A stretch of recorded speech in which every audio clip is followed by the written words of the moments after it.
मनोचिकित्सक व नशा मुक्ति विशेषज्ञ Shri Ram trauma and super speciality hospital Sikar से आपका स्वागत करता हूँ।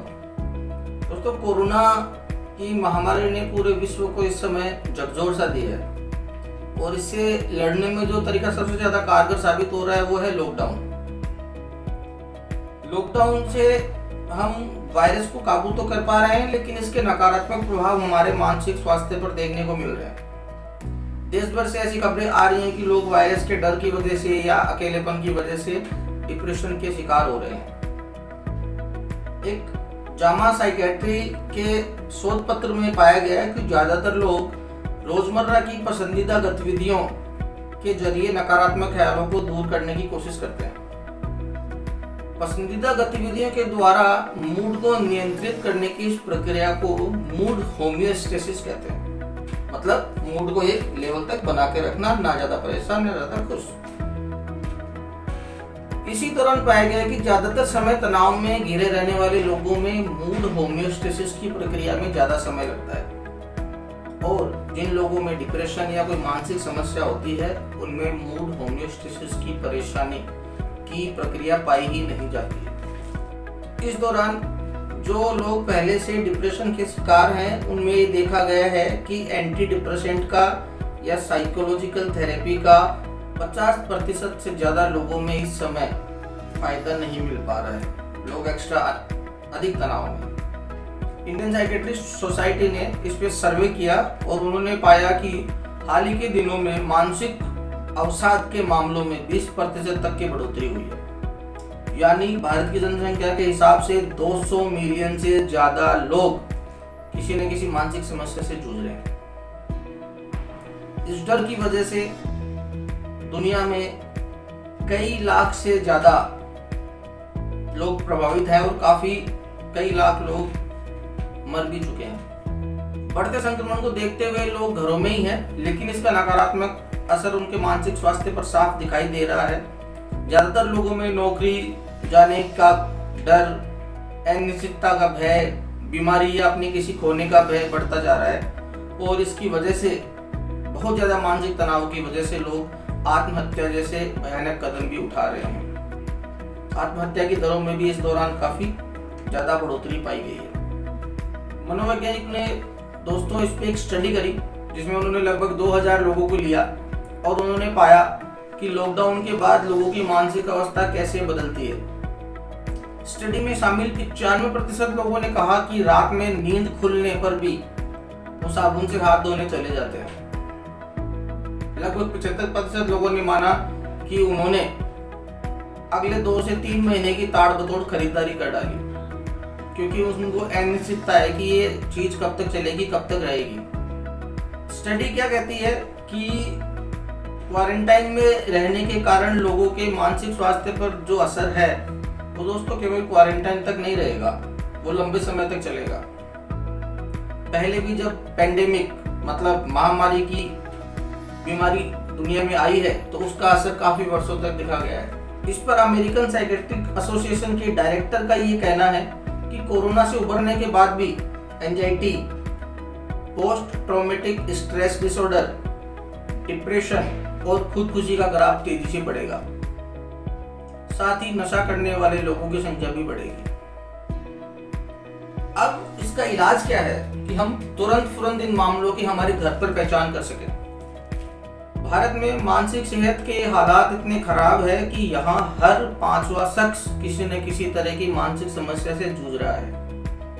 ऐसे में संकट और बढ़ जाता है जबकि मनोचिकित्सक और मनोवैज्ञानिकों की भारी तादाद में कमी हो। Centre for disease control and prevention के अनुसार इन लक्षणों को घर पे बैठकर पहचानना बहुत जरूरी है। जैसे कि अगर आप बार बार हाथ धोते हैं बीमारी खत्म होने के बाद भी, आप हर बात पर रोना या गुस्सा करने लग जाते हैं, चिड़चिड़ेपन में रहते हैं, आपका मूड कभी अच्छा होता है कभी अचानक बदल जाता है, खाने पीने का स्वभाव आपका बदल जाता है, शरीर के किसी न किसी हिस्से में आपको लगातार दर्द रहता है लेकिन किसी जांच में कुछ पॉजिटिव नहीं आता।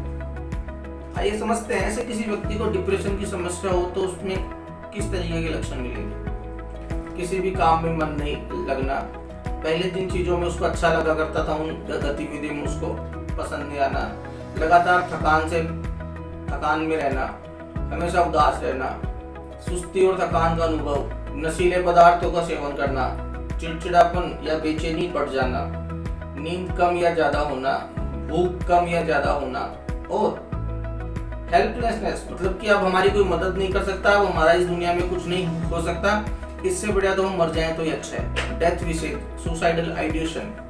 अब इन लक्षणों से हम घर में किस तरीके से इन लक्षणों में जाने से बच सकते हैं या इन लक्षणों को हल कर सकते हैं, इसके लिए बहुत ही छोटी छोटी चीजें हैं जो हमें घर में ध्यान रखनी है। एक तो हमें परिवार के लोगों से लगातार बातचीत करते रहना है, संपर्क में रहना है, अपनी बात अपनों से शेयर जरूर करें। खुद के शारीरिक व मानसिक स्वास्थ्य को बेहतर रखने के लिए अच्छा खाएं, अच्छा पिएं, अच्छा पहने, अच्छा सोएं और शारीरिक व्यायाम व मानसिक व्यायाम में मेडिटेशन पर जोर दें। इससे आपके शरीर में और मन में एक सकारात्मक बदलाव आएगा और आप देखेंगे कि आपका जीवन बदल रहा है, आपकी सोच में परिवर्तन आएगा। अपने दोस्तों से आप फोन या सोशल मीडिया के जरिए बात कर सकते हैं।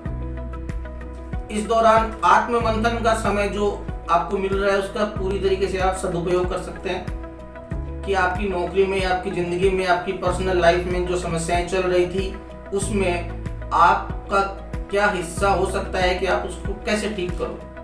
तो इससे आप आगे आने वाले तनाव को भी अभी से कम करने पर ध्यान दे सकते हो। तो इसलिए पहले हमें तनाव पहचानना होगा, फिर हमें तनाव के कारणों को पहचानना होगा, फिर हम उस तनाव के कारण में सकारात्मक बदलाव कैसे ला सकते हैं इसके बारे में सोचना होगा। पुरानी बातें जो हमें परेशान करती हैं उन्हें भूलकर नई बातों पर, नए जीवन पर ध्यान केंद्रित करना होगा। हम इस कोरोना काल को एक तरीके से रीसेट बटन भी कह सकते हैं कि हमारी लाइफ के जाल जंजाल में हम लोग इतने उलझ गए थे कि हम वापस से अपने आप को रिफ्रेश करें और वापस से उतनी ही पूरी स्पीड के साथ काम करें, खुश रहें, अपने और अपने परिवार का ध्यान रखें।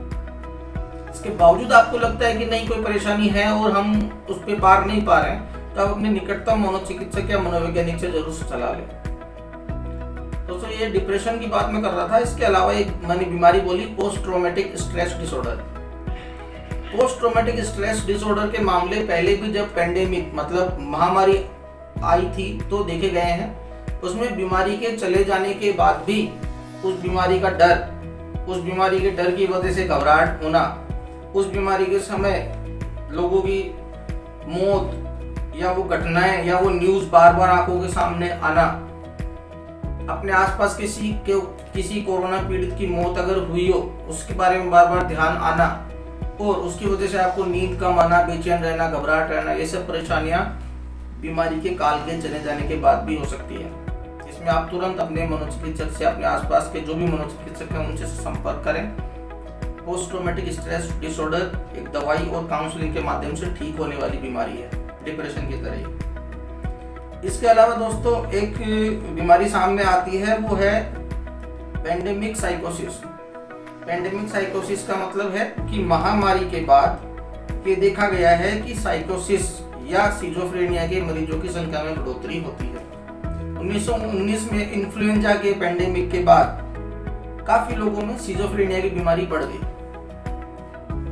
वहम करना, ऐसे लगना कोई मुझे देख रहा है, ऐसे लगना कोई मेरे पीछे है, ऐसे लगना कोई मुझे नुकसान पहुंचाना चाहता है, ऐसे लगना जैसे कानों में किसी की आवाज आ रही है, लोग मेरे बारे में बात कर रहे हैं, ऐसा लगना कि पुलिस या कोई आप पे लगातार निगरानी रख रही है और आपने ऐसा कोई गुनाह कर दिया है जिसके लिए वो कभी भी आपको पकड़ सकते हैं। डर लगना, नींद नहीं आना, जो चीजें नहीं है वो चीजें दिखाई देना, ये सब सिजोफ्रेनिया नाम की बीमारी के लक्षण हो सकते हैं।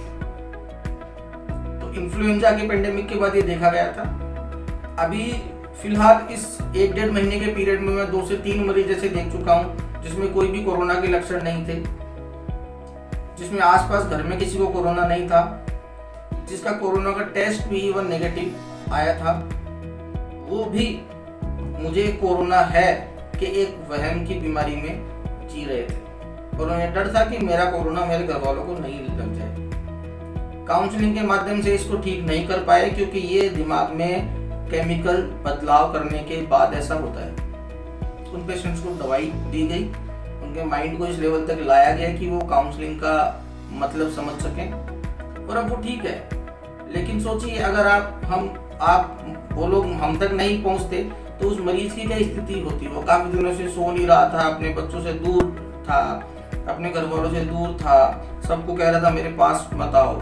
तो ये जो परेशानियां हैं दोस्तों, ये निकट भविष्य में आने की पूरी गुंजाइश है। ऐसा कोई भी लक्षण आप देखो, तुरंत अपने निकटतम मनोचिकित्सक से संपर्क करना और ये मैसेज जितने ज्यादा लोगों तक पहुंचा सको उसकी कोशिश करना। Thank you.